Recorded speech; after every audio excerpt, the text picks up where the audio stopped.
Deixa eu falar para as afinal correu bem.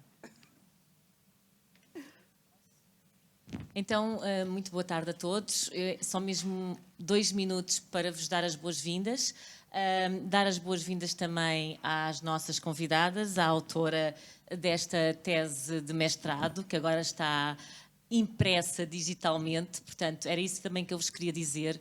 Este livro faz parte de uma coleção que a Fundação está a fazer, que é composta por teses de mestrado e doutoramento realizadas em universidades da região administrativa especial de Macau, sempre em 2 línguas, ou chinês-inglês, ou inglês-português, ou português-chinês. Neste caso, a tese da Sofia está em inglês, disponível em inglês e em português, e pode ser adquirida por qualquer pessoa, em qualquer parte do mundo, através da nossa livraria virtual, no espacinho que lá está reservado aos e-books. Esta é uma forma de difundir o direito de Macau, com custos controlados, claro está, porque não há impressão física do livro, e também uma maneira de mostrar a quem quer, onde quer que alguém esteja interessado no tema, sobre o direito da região administrativa especial de Macau, pensado e escrito por pessoas, estudantes, profissionais, que não sendo académicos profissionais, têm opiniões muito válidas e as teses são muito bem acolhidas pela comunidade académica, mas que se não forem expostas ao mundo, ninguém as conhece. E, portanto, esta é uma forma, a tese da Sofia é um exemplo disso, e a partir de agora está disponível para todos, assim o queiram. Agradecer à Ana Paula Barros, porque está no território há 1 ano, penso eu, é a primeira vez que nos dá o gosto de ser uma presença ativa. Ela costuma estar desse lado. Hoje vai-nos dar o gosto de nós a ouvirmos, uma vez que também é uma especialista em matéria de jogo. E pronto, e passo desde já a palavra às nossas convidadas. Obrigada. Obrigada.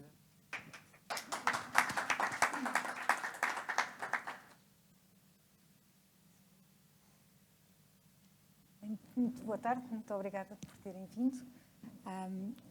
Excelentíssima doutora Filipa Guadalupe, caríssimos amigos, minhas senhoras e meus senhores, minha querida Sofia Pinto Ribeiro. Em primeiro lugar, agradecer à Fundação o acolhimento caloroso à tese e à publicação, e a esta configuração da apresentação do e-livro da Sofia Pinto Ribeiro, a quem agradeço o convite. Confesso que a escolha me surpreendeu e surpreende. Não só porque nada sei do direito do jogo de Macau, e menos ainda, se tal fosse possível, do direito do urbanismo ou da contratação pública da região administrativa especial, e, portanto, como fazer esta apresentação. Estamos no domínio do direito do jogo e, portanto, também no domínio do espaço e do ordenamento do espaço. É comum dizer-se que o jogo precisa de 3 coisas, e só de 3 coisas. Um tempo e um espaço próprios, onde vigoram leis especiais que todos respeitam. Só há jogo enquanto reguladores, organizadores e jogadores respeitam as regras. Os especialistas costumam falar de uma realidade suspensa, o que nos levaria, por seu turno, a todas as outras atividades e realidades muito pouco glamourosas que gravitam à volta do jogo. Diria que são uma miríade de condutas e contratos que fazem as delícias dos juristas e não só. Vejamos então como se chega a esta...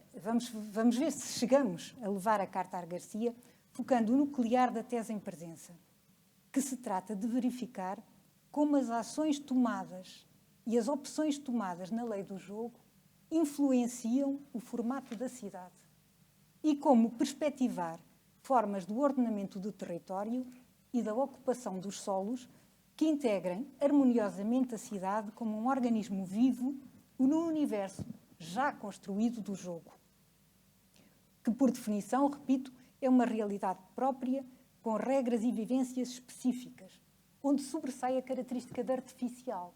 E, portanto, não é por acaso que os espaços de jogo lembram espaços europeus ou lembram espaços de Star Wars. Não, é porque esse é o universo do jogo. O universo do jogo é, por natureza, um universo artificial. E suspensa, portanto, do cotidiano, quer do cotidiano dos jogadores, quer também do cotidiano dos residentes. Enfim, das comunidades onde o jogo está implantado. Não conheço a realidade de Macau, como a doutora Filipa muito bem referiu. Não conheço de todo. Para tanto, para chegar a esta configuração e a perceber o que se passa, na verdade, quando um jogo está inserido no território, a Sofia analisa a era do Fantin, desde a primeira autorização em 1849, e eu, de propósito, não refiro à autorização do Pacapio, porque o Pacapio é configurado como uma lotaria e, portanto, não é explorado num espaço próprio, mas fui buscar, e ela foi buscar, e muitíssimo bem, o Fantin, que é explorado num espaço, num estabelecimento comercial, tal como depois, evoluiu para os casinos. E, portanto, dizia, a Sofia vai desde a primeira autorização por parte do governador Ferreira do Amaral em 1849, estuda o monopólio e apresenta o monopólio da sociedade Taiyang Limitada, disseca depois, posteriormente, as opções do legislador em 1961, quando optou por criar o monopólio dos jogos de casino e estabelecer contrapartidas em espécie.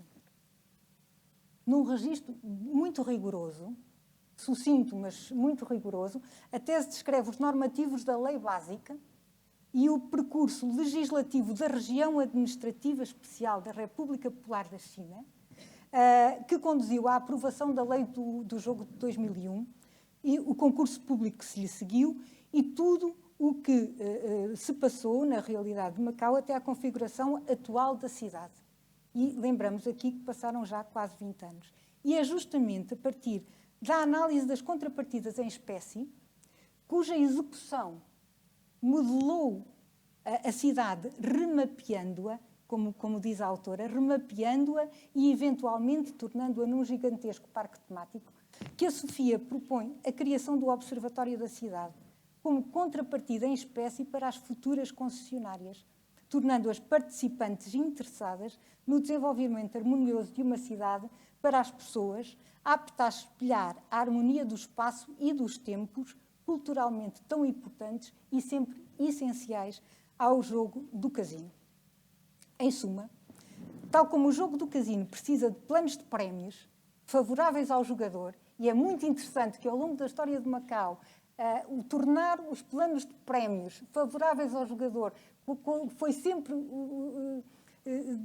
revelou-se sempre um salto qualitativo na própria exploração do jogo. É muito engraçado perceber como a STDM e o jogo na STDM reganha e revive quando são feitas alterações de jogo, quando são criados novos casinos com novos jogos. É muito interessante toda essa análise. Portanto, em suma, tal como o jogo do casino precisa de planos de prémios favoráveis ao jogador, e foi também esse, deixem-me dizer, um dos motivos porque foi atribuído o monopólio em 1961, à semelhança muito daquilo que se passava em Portugal. O monopólio do jogo, quando foi introduzido aqui, eu calmo já, porque não é?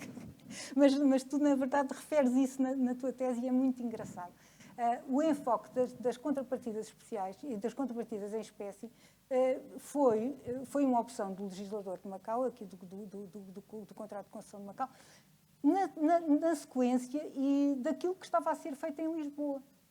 Quando nós pensamos nas contrapartidas da construção do Cotai, na contrapartida das dragagens que a SCDM foi convidada a fazer, na urbanização do NAP e no ordenamento do território, em Portugal verificou-se praticamente a mesma coisa, com a obrigatoriedade da eletrificação do caminho do comboio para o Estoril, com a obrigatoriedade de fazer todo o saneamento básico da zona de Estoril e de todas as freguesias, o que não se traduziu necessariamente num harmonioso desenvolvimento urbano da região de Estoril, nem se traduziu necessariamente no melhor traçado do caminho de ferro. Portanto, mas o paralelo é este, e o paralelo é muito interessante de ser estudado em todas estas vertentes. E, portanto, voltando, tal como o jogo de casino precisa de bons prémios que chamem o jogador, atraiam o jogador e lhe façam aumentar o prazer da experiência. Quando falamos em jogo, estamos sempre a falar de experiência. Estamos sempre a falar de experiência e estamos sempre a falar de prazer. Estamos sempre a falar de uma coisa boa. Uma coisa que é vista como vício, vista como lascívia, vista como causador de múltiplos problemas sociais, mas que ao jogador, no momento de jogo, dá prazer. E é esse imaginário de prazer, esse imaginário lúdico, que nos acompanha sempre, que torna o jogo tão atrativo e que torna o jogo tão interessante. Tal como o jogador precisa de prémios, precisa de sonho, precisa da cenoura que é o pequenino prémio, o prémio do quase lá, o ganhei quase, falta-me um as para ter o full, tal como ele precisa desse pequenino prémio do nearby, do ganho do nearby. A cidade precisa de bons planos, a cidade precisa de bons cálculos de planeamento, a cidade precisa de uma boa ordenação. E porquê? Porque o jogo existe num espaço.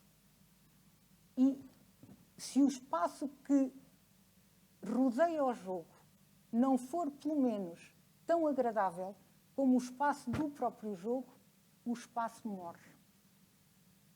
O espaço morre. E é por isso que é tão importante, e por isso a maravilha da tese da Sofia é porque ela chama esta atenção, chama a atenção para isso. O livro da Sofia permite, um livro que se chama, de resto, apostar na responsabilidade corporativa, na cidadania corporativa. Eu cometo sempre erros infantis. É como se fosse um jogo, mas eu já devia ter idade para saber que isto não é um jogo. Enfim, eu diria que é sobre tudo isto que o livro da Sofia, apostar na cidadania corporativa, permite refletir. Aliás, é esta a proposta da autora, que aponta um início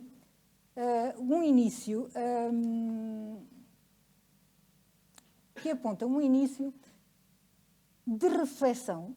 Ela propõe a criação de um observatório da cidade como contrapartida em espécie para as futuras concessionárias.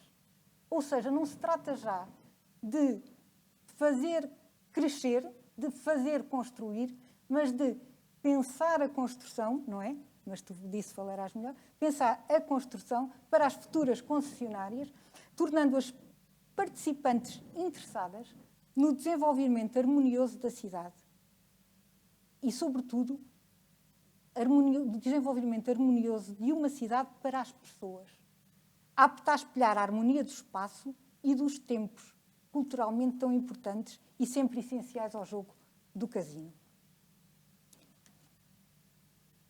Portanto, este observatório social de apostar na cidadania corporativa permite refletir, e é essa a proposta da autora, a criação de uma entidade com forte participação pública que tenha suficiente maleabilidade e estabilidade temporal de funcionamento, que permita analisar o que se passa na urbe, quais são os movimentos e as dinâmicas sociais e qual é o efetivo impacto dos espaços de jogo no todo, por forma a ajustar as ações e a edificação e o planeamento sobre o meio físico, equilibrando os interesses dos residentes e dos turistas.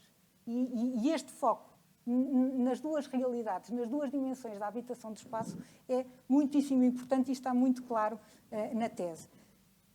Residentes e turistas, para que quem vive em Macau goste cada vez mais de viver em Macau e quem vem a Macau goste de vir uma e outra vez, como convém ao universo lúdico do jogo e dos apostadores. Ou seja, o universo lúdico convoca à repetição de comportamentos, de modo a ter o mesmo gozo, o mesmo prazer, o mesmo gosto. E, portanto, esta harmonia do espaço que a Sofia, desta harmonia para o estudo, esta parceria para o estudo do espaço que a Sofia propõe, é muitíssimo interessante. Assim, pois, convocar-vos a todos para a leitura desta tese de mestrado, que é muito interessante e, sobretudo, muito útil para perceber todas as afinidades que, afinal, compõem o próprio direito do jogo. Mas isso é outra tese, saber se há direito ou não do jogo. Parabéns, Sofia. Muito obrigada por esta oportunidade que me deste de ler a tua tese e de refletir sobre ela para perceber o quão longe podem ir as interligações e quão importante é olharmos as questões do jogo e as questões das pequeninas letras que estão na lei do jogo e perceber como elas, de repente, podem ser a base para uma cidade poder mudar e o sentido que a mudança vai trazer à própria cidade. Muito obrigada.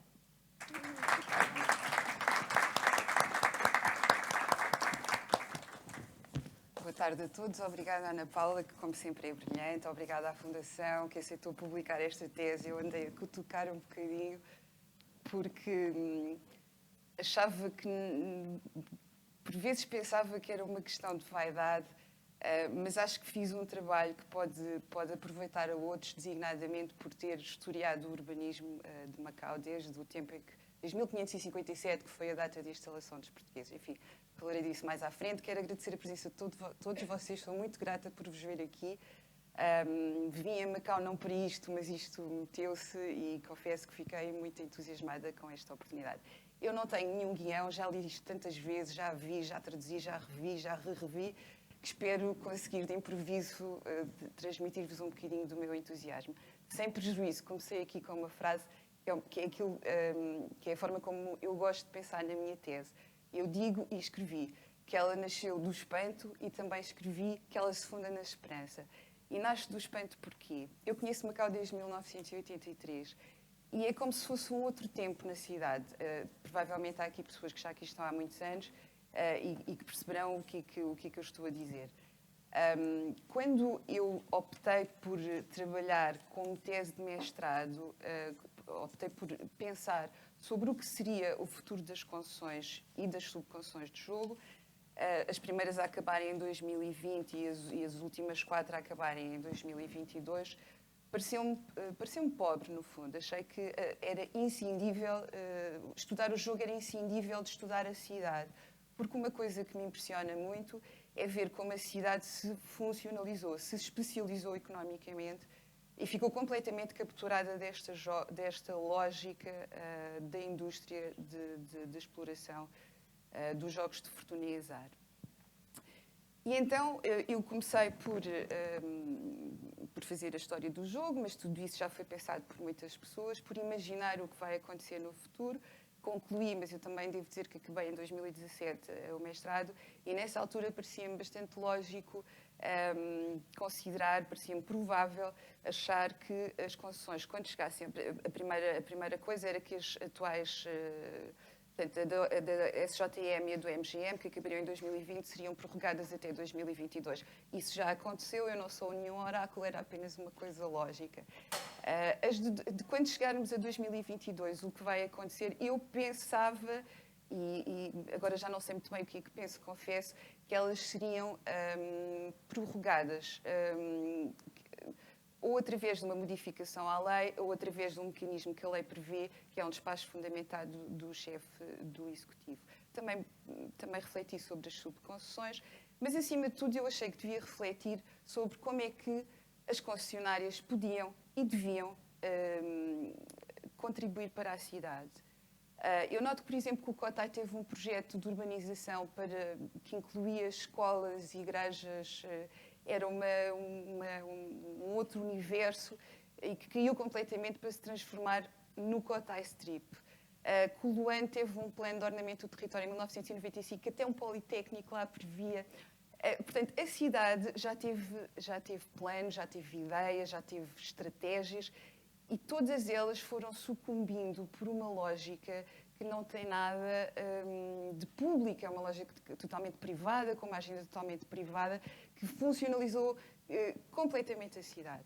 E, portanto, eu andei muito tempo a estudar o urbanismo, às tantas eu escrevia e não chegava a parte nenhuma, porque não conseguia perceber como é que as concessionárias poderiam contribuir para a cidade. Até que um dia me lembrei de uma coisa, que me parece que é uma ideia execuível, aliás, que é Parece-me que quando os contratos atuais chegarem ao fim, quer eles venham a ser prorrogados, o que implicará necessariamente uma negociação, quer venha a existir um novo concurso público que traga novas concessionárias, parece-me que os contratos devem prever o dever das concessionárias fundarem entre elas uma fundação, a que eu chamei o Observatório da Cidade.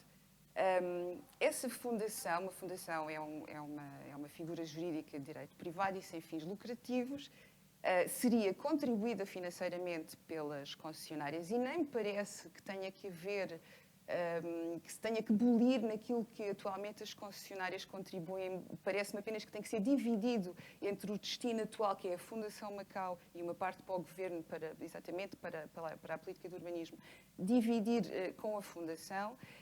E, portanto, essa fundação teria o governo com assento no Conselho de Curadores, de forma a garantir que ela não fosse capturada por uma lógica privada. E o objetivo dessa fundação, desse observatório da cidade, seria exatamente pensar a cidade.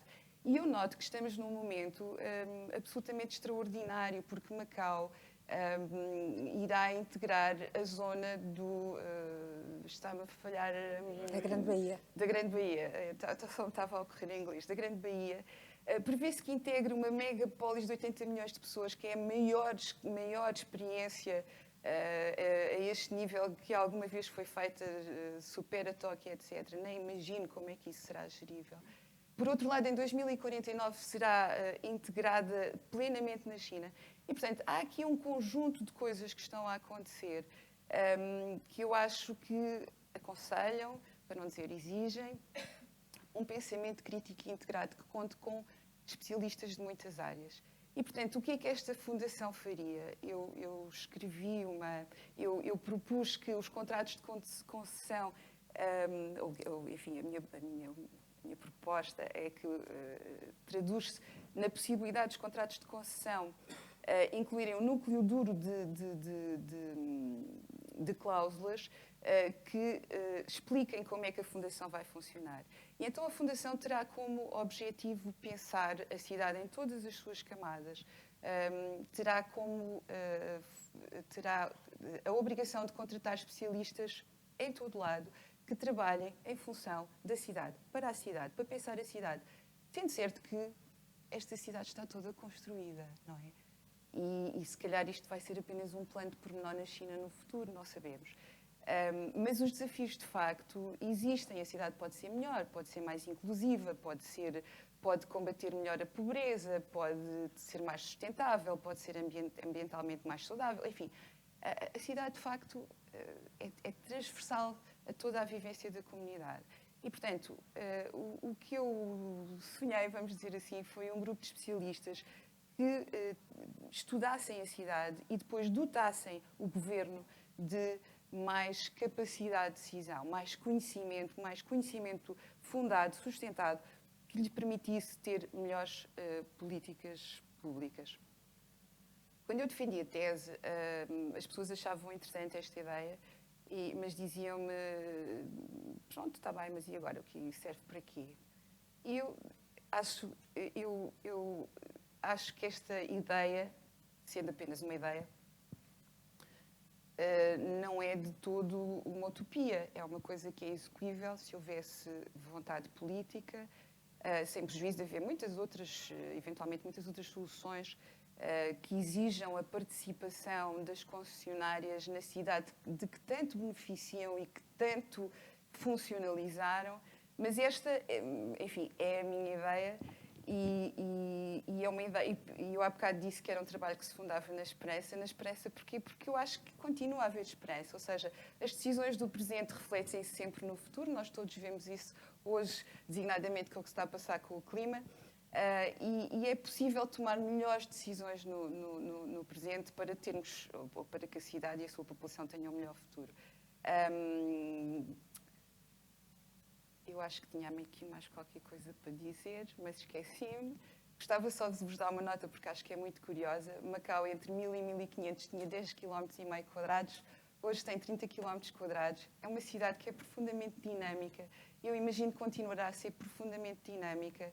Não é crível que às novas ou às atuais concessionárias se continuem a exigir obrigações construtivas, não estou a ver que haja mais espaço para resorts integrados e, portanto, é preciso que haja ambição. A ambição tem que ver com motivação, com que cidade queremos ter. E é neste sentido que eu construí esta tese, que culmina com esta proposta. E obrigada a todos por estarem aqui.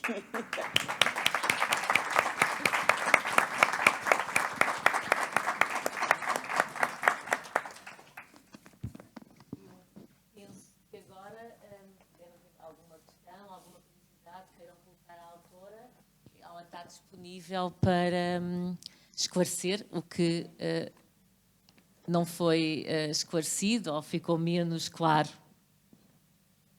Claro que sim.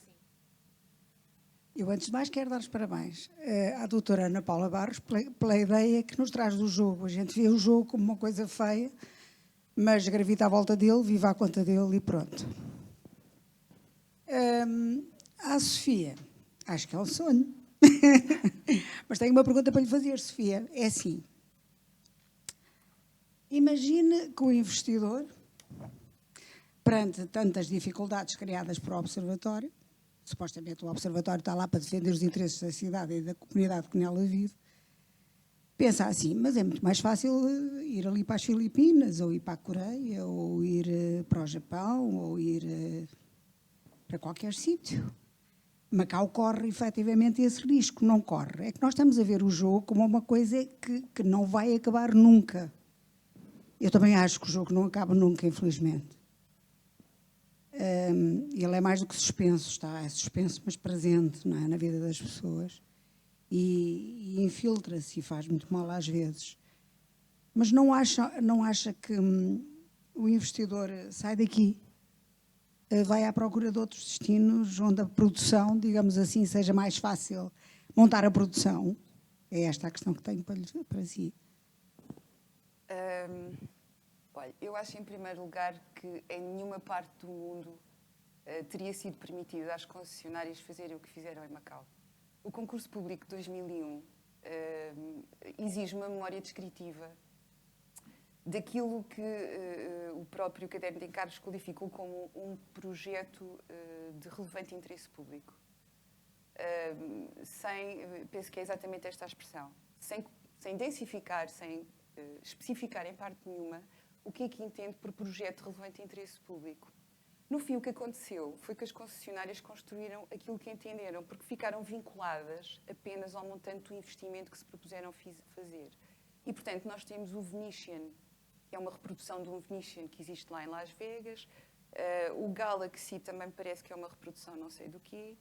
O Ambrose So, que é membro do Conselho de Administração da SJM, disse em 2009 a uma revista de arquitetura portuguesa que utilizou o projeto do Cubo d'Água de Pequim, que é o Casino Oceanos, porque era reconhecível por toda a gente e, portanto, não iria investir em novidade, porque a novidade as pessoas têm que se habituar, têm que se entranhar. E aquilo era conhecido por toda a gente e reconhecível por toda a gente. E ele achou que era uma boa aposta. E eu acho que este mimetismo que se admitiu aqui não seria admitido em mais parte nenhuma. Mas nós temos nos contratos de concessão a obrigação de construção de resorts integrados. O que é um resort integrado? Não está escrito em parte nenhuma. Em parte nenhuma. Não se diz qual é a área que se tem que alocar à parte do hotel, à parte do casino. Não se especifica nada. Ao lazer, que tipo de lazer, se tem parques temáticos, se não tem, não está nada especificado. Portanto, na prática, aquilo que eu concluo é que foram as concessionárias que definiram o que é que era melhor para a cidade. Eu não acredito que se um operador de jogo for para o Japão, que o deixem fazer isso. Parece-me que vai ser muito mais exigente a sua presença lá. Assim como o Sands, por exemplo, construiu o Marina Bay Sands em Singapura, e tanto quanto sei, aquilo está regulado até ao alfinete. Portanto, aquilo que aconteceu aqui não me parece um bom exemplo, não me parece que se deva repetir, e também não me parece que achar que, se formos muito exigentes, eles vão fugir para o outro lado, deva ser um obstáculo para fazer mais e para fazer melhor. Portanto, é possível que eles se espantem, é credível que se espantem. Eu acho que não. De facto, isto é uma cidade que traz muitos benefícios, o turismo de Macau prevê, são estimativas oficiais, que em 2025 haja 40 milhões de turistas em Macau. Isto, se por um lado é completamente ingerível, não é? Como é que uma cidade de 30 km² tem 40 milhões de pessoas a circular? Por outro lado, é um sinal de que a cidade é atrativa. E vai continuar a ser atrativa, parece-me. Portanto, a possível retaliação não me parece. Parece-me é que se deve apostar em capacidade negocial e de convencimento, porque, efetivamente, porque é que eu chamei cidadania corporativa? Porque estas sociedades devem ser mais do que meras contribuidoras do ponto de vista financeiro. Devem envolver-se na cidade, porque a cidade é o sítio onde elas estão, vivem, trabalham, lucram, não é? E esse foi o meu pensamento.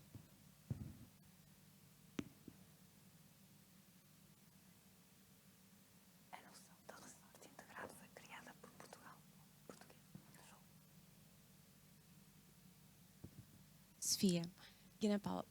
Para já, parabéns à Ana Paula, que fez uma apresentação muito, muito brilhante. Eu fico também entusiasmada com a perspectiva do jogo. Nós estamos cá há tantos anos que de facto, às vezes nos esquecemos da perspectiva do jogador e que é que, no fundo, sustém, não é? esta indústria. Sofia, eu estive na defesa da tua tese e gostei ainda mais de te ouvir hoje, porque acho que de facto fizeste um sumário muito bem feito daquela era a tua intenção. Eu gostei que desenvolvesses um bocadinho mais a questão do observatório. Agora, quando fizeste a apresentação, a tua ideia era que houvesse um conjunto de pessoas, portanto, de várias áreas, especialidades, que fizessem planos, seria um think tank com planos só urbanísticos ou também do ponto de vista cultural, do ponto de vista artístico, ou seja, qual é que é só focado no urbanismo ou um bocadinho mais além? E estarias só a pensar em planos ou mesmo com a possibilidade de uma participação ativa junto do governo, caso esses planos fossem para a frente? E eu peço desculpa se passei essa ideia dos planos. Não é de todo, a função do observatório não é de todo fazer planos. A função do observatório é pensar políticas públicas para a cidade.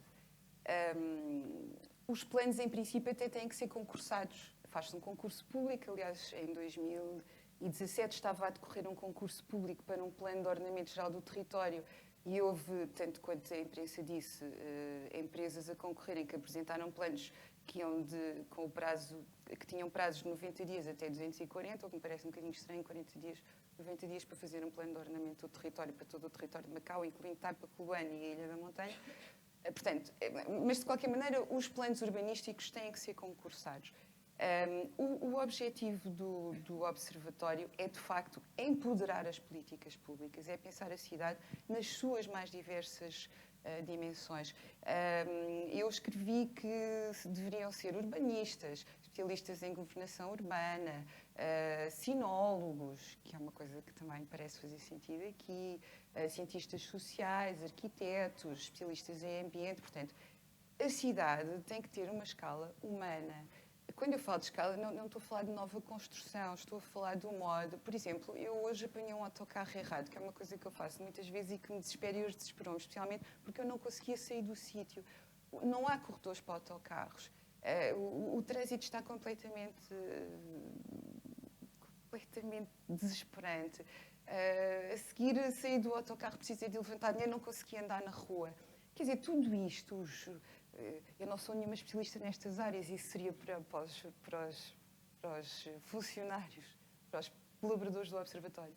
Mas acho que tudo isto pode ser pensado. Outra coisa, por exemplo, que me espanta tem a ver com o património, não é o património que é património da Unesco, porque neste caso a Unesco, aliás, pressiona o território para que o mantenha, para que o preserve e chama a atenção algumas vezes de que há coisas que não estão a ser bem feitas. E, portanto, isto funciona, no fundo, como uma pressão para que aquela parte de Macau esteja preservada. Mas faz-me a impressão que o resto da cidade se apresenta tão degradada. Não consigo perceber, porque de facto isso dá um aspecto. Eu lembro-me que uma vez estava do lado de Zhuhai a ver Macau E a sensação que eu tive, apesar de estar a ver prédios muito grandes, foi um bocadinho que estava a olhar para um bairro de lata, porque estava tudo profundamente degradado na zona em que eu estava a ver. E, portanto, uma cidade que tem tanto dinheiro, que tem orçamento superavitário, parece-me de facto que deve ser mais ambiciosa, parece-me que deve apresentar outro produto aos seus residentes. E esse é um ponto também muito importante. O turismo também funcionalizou esta cidade. E, portanto, eu acho que este observatório existe para pensar a cidade, não é para os turistas, é acima de tudo para os seus residentes. Esse é que é o objetivo fundamental. Porque há um pressuposto que muitas vezes me vem à cabeça, que é este: as pessoas perderam o direito à cidade. Eu conheci uma Macau profundamente pacata, simpática, e hoje é quase incirculável, não é? E tudo isso, de facto, me levou a pensar que é preciso fazer alguma coisa pela cidade, mais do que... A cidade teve um crescimento. Eu, como dizia há bocado, estudei a forma como ela se desenvolveu desde 1557. E aquilo que concluo é que ela teve um desenvolvimento ad hoc, completamente. Conforme as necessidades se iam manifestando, ela ia crescendo para um lado ou para o outro. O primeiro aterro acabou de ser o primeiro aterro que se construiu terminou a construção em 1881. Portanto, é uma cidade que eu li isto em algum lado e acho que é perfeitamente verdade, que a grande marca de Macau é a escassez. Escassez de terra, escassez de licenças. O artigo era em inglês e, portanto, era assim que chamavam, escassez de licenças para aqueles que querem operar o jogo. E, de facto, a escassez é transversal à sociedade, mas a partir da escassez é preciso fazer muito melhor. E hoje em dia, uma coisa também que eu acho muito desafiante é que o espaço público é virtual, é global. A tecnologia diluiu a noção de espaço e de tempo. E, portanto, isso também, e o discurso é fragmentado, e, portanto, eu acho que é preciso que as pessoas pensem focadamente naquilo que podem fazer de melhor para a população e para a cidade, que são duas realidades umbilicalmente ligadas.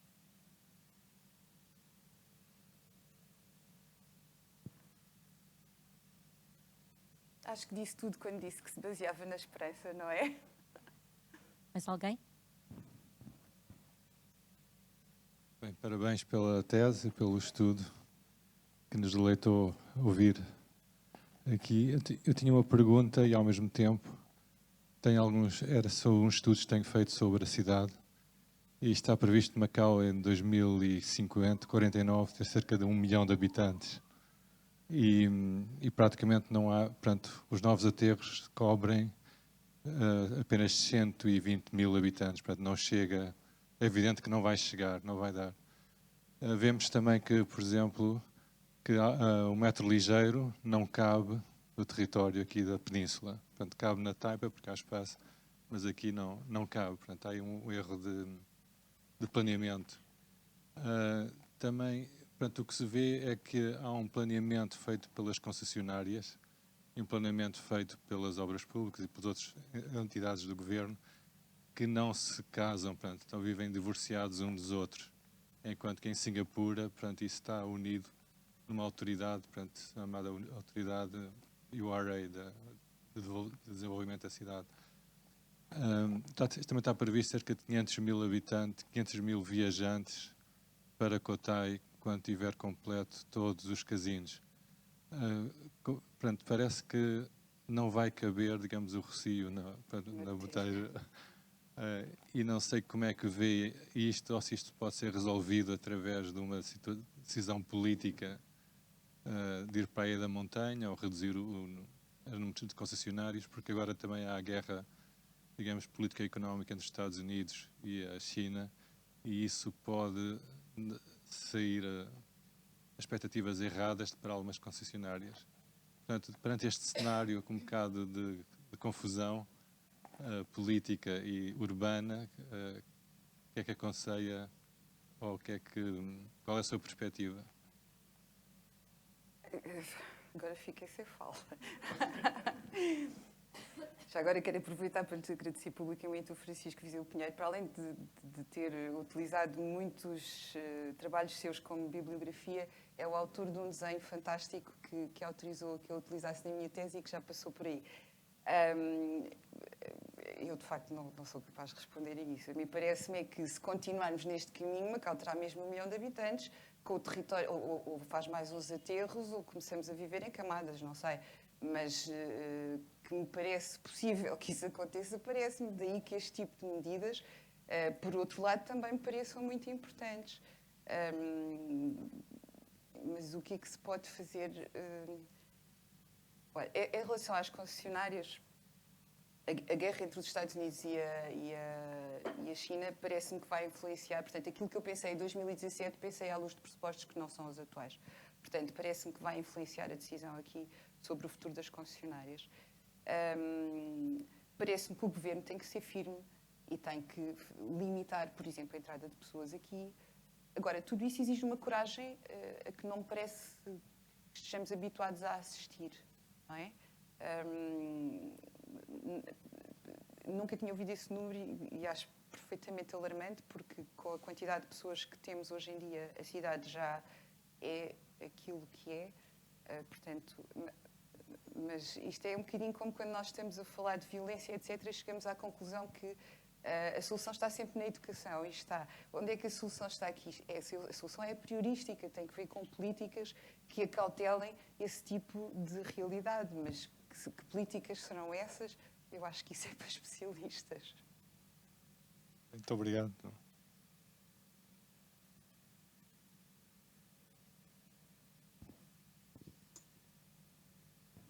Uma pergunta em tom de provocação. Então, e o governo? Serve para quê? Nós vivemos numa cidade, como disse, que tem um orçamento superavitário. Esse superávit advém dos impostos que são pagos pelas concessionárias. Dinheiro esse que vai para o governo. E o governo não faz nada? Além de pagar impostos, as concessionárias ainda pagam a especialistas que podiam ser pagos com o dinheiro que elas pagam ao governo e contratados pelo governo para criar e pensar políticas que deviam ser tomadas e criadas e pensadas pelo governo.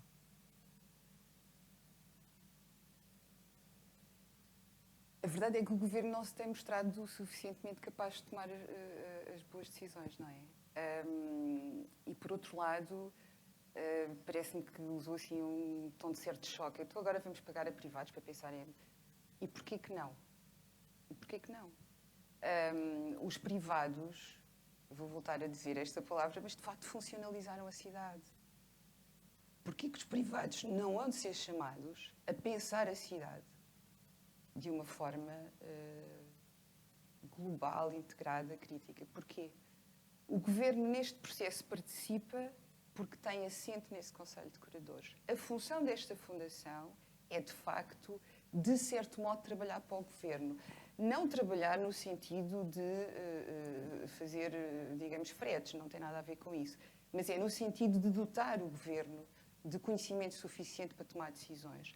Uma outra coisa que eu propus, do ponto de vista do funcionamento, é que esta fundação tenha um diálogo bionívoco com a população, ou seja, que submeta as suas, digamos, as propostas que podem sair dos seus estudos à consulta pública, mas não é aquela, não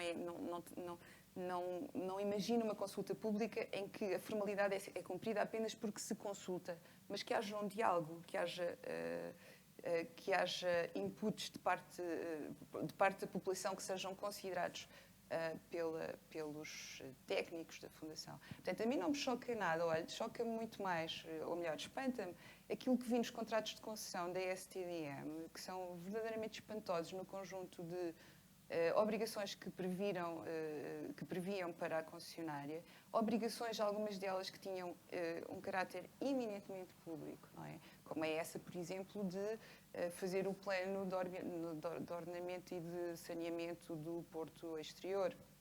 Isso é uma tarefa eminentemente pública. Portanto,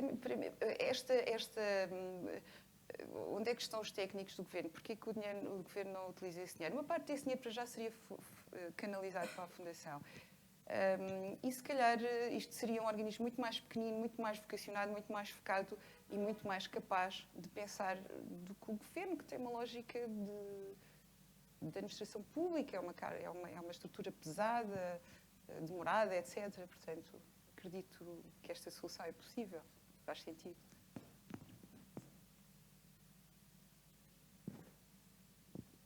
Mais alguma questão ou comentário? Parabéns, Sofia. Obrigada.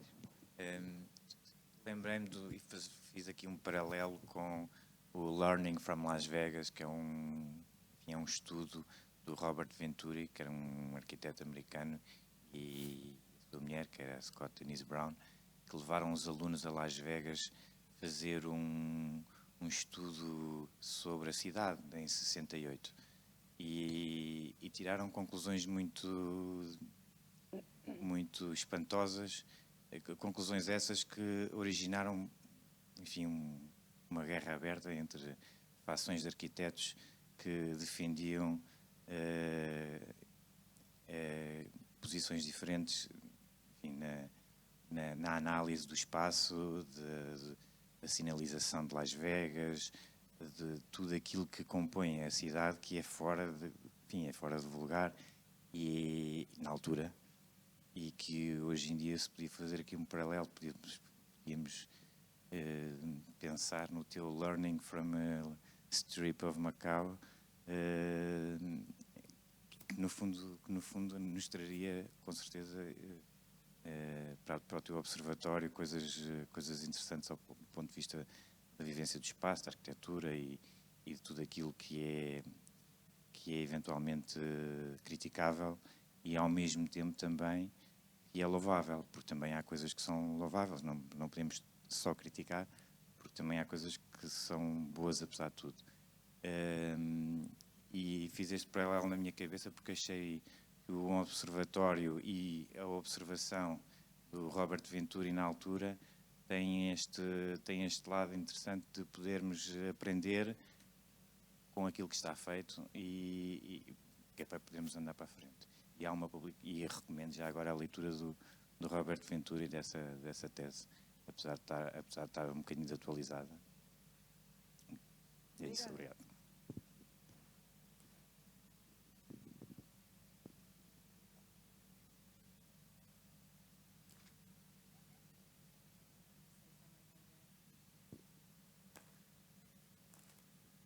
Bem, então se não há mais nenhum comentário ou pergunta ou questão a colocar à Sofia, resta-me agradecer a presença de todos, mais uma vez, espero ver-vos em breve, e um agradecimento especial à Sofia, por nesta visita rápida a Macau ainda se ter disponibilizado para fazer esta apresentação, que eu acho que foi excelente, uma visão diferente do direito do jogo. Acho que é importante pensar sobre todos os prismas numa altura em que começamos gradualmente a discutir o futuro das concessões de Macau, não só numa perspectiva empresarial e comercial, mas acho que é importante pensar nesta perspectiva de cidadania corporativa, é fundamental.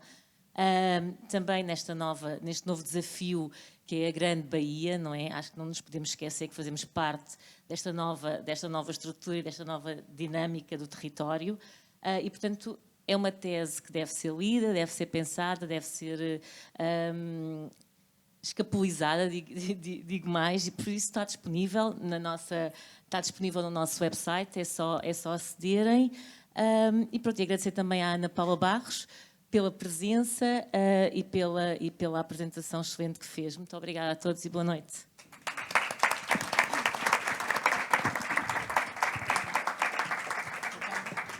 Foi bom.